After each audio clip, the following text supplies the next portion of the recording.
Howdy folks, welcome back to our next video. We are now getting into section 4.5, which is going to start looking at the graphs of sine and cosine functions. So we're going to start with the basic shape of them at our typical values of 0 through pi for our values of x, and we'll kind of see what happens when we graph some of these key points. So we've kind of identified a bunch of various x values that are fairly common, not any obscure ones or anything like that. So we're just going to find the sines of all of them and the cosines, and then we'll just graph it and see what it looks like. So now using some of our unit circle cheats, we can determine these values fairly quickly. But the sine of 0, so again, so when the angle is 0, now we don't want to think of it as 0 degrees, all these will have to be in radians. So again, because we want to think of it in terms of an actual real number, not an angle in degree measure. So the sine of 0, though, is going to be 0, because again, you're looking at the y coordinate when the angle is 0. So, and we can probably go across and take these in pairs. So the cosine of 0 is going to be equal to 1. Now the sine of pi over 6, remember, is 30 degrees. So again, the y value for that is going to end up being a half. But the cosine, if you kind of remember our little cheats, this is going to be the square root of 3 over 2. Now if you don't remember these, it's not the end of the world, but we're going to see some easier ways to draw these in a minute. But let's just first start by filling in this table. So get square root of 2 over 2, square root of 2 over 2, square root of, so this is pi over 2. I was misreading it. So if it's pi over 2, then it's straight up. Remember, it's 90 degrees. So that is going to be a 1, so which means this is going to be a 0. What's nice about the ones that are 1 of them's got to be 1 and one of them's got to be 0. So there's always that pair that you can always get. So now 5 pi over 6, so that's going to be 150 degrees. And so that's also going to be 1/2. And so this would be the square root of 3 over 2. Sine of pi, so again, now we're at 180 degrees. So again, the y value in that case is 0. And the cosine, though, be careful, the cosine's not 1, it's actually -1. So 7 pi over 6, so now we're at 210. So 210 is going to be in the third quadrant, so we know we're going to have negative values for sine and also for cosine. So this will be negative square root of 3 over 2. So now we're straight down. Sine's going to be a -1, cosine will be 0. 11 pi over 6, so 330 degrees. So we're still going to be at -1/2. This will be negative square root of 3 over 2. 2 pi is now back to 0, so it's the same as the original. 0 and 1.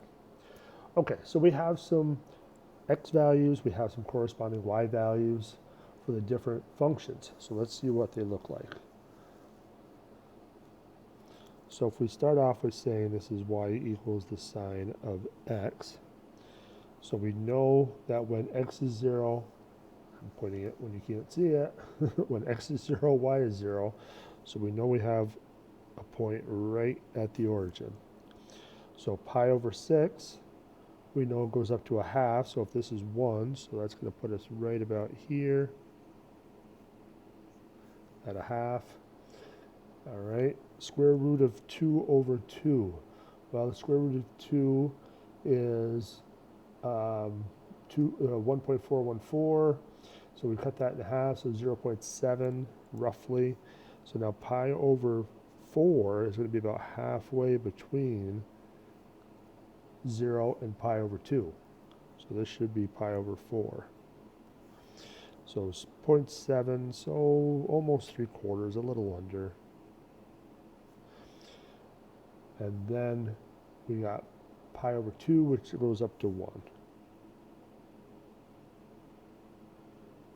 Okay, so there's the first quadrant. And so now if we start going into the second quadrant, so 5 pi over 6, is going to be 1/2. So there's 5 pi over 6.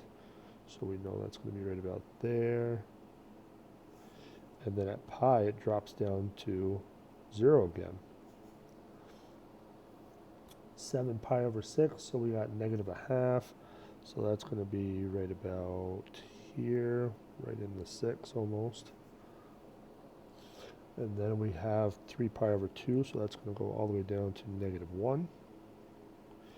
11 pi over 6, again, is at -1/2. And then at 2 pi, it jumps back to 0. So we can kind of see that we have our typical sinusoidal curve. Now, obviously graphing calculators can graph these a lot better and don't make mistakes like I did. But we can get a reasonable sketch from just a few points.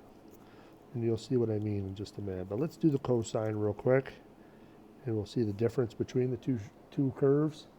Now again, this is just going to repeat because from 0 to 2 pi it repeats, the curve is going to repeat. So that's kind of the pattern for that one. But with cosine, it's a little bit different because now when x is 0, we start off at 1.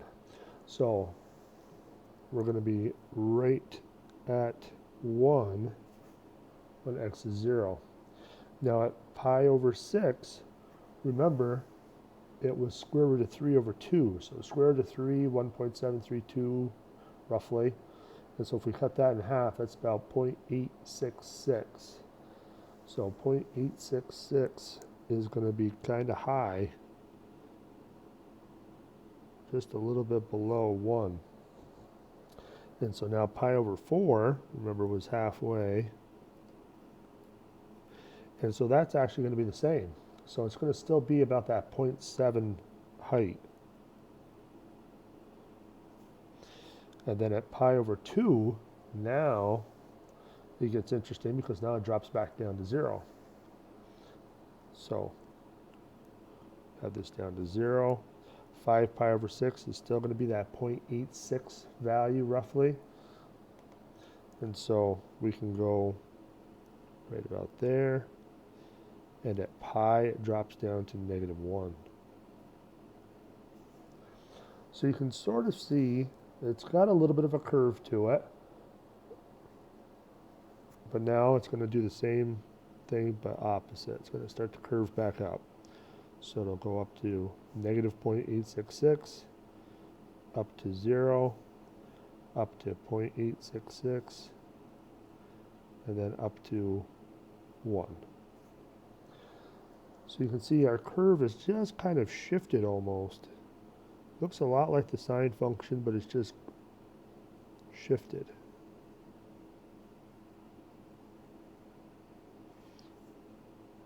Now it's very easy to just want to draw almost a V shape for these graphs if you're doing it by hand, but try not to do it. It does have some curvature to it. Same thing with your sine curve. You know, you can try to kind of just draw straight lines almost and get a rough curve that way. But again, try to be a little bit more shapely with it, and you'll have a better drawing in the end. So that's, you know, drawing it with a lot of different values, but we can get a pretty good estimate for these with just 5 points. So let's take a look at that real quick. So we got that we can obtain a reasonable sketch of either curve if we plot 5 key points. These points have x values at x equals 0, x equals pi over 2, x equals pi, x equals 3 pi over 2, and x equals 2 pi. So you kind of see it's almost like the quarters of your curve. So these points will show us different maximum, minimums, and x-intercepts for each curve. So if we have our sine function first, so again, we started at 0, and now we should know that we have our high points and low points at 1 and -1, so that's going to be on both of these. And then we should write in our x values too. So pi over 2, pi, 3 pi over 2, 2 pi. So let's write them in over here real quick. All right, so again, we started at 0. We go up to the high point for the next key point, down to the middle, down to the low point, and back up to the middle. And then we just kind of draw it curvy in between.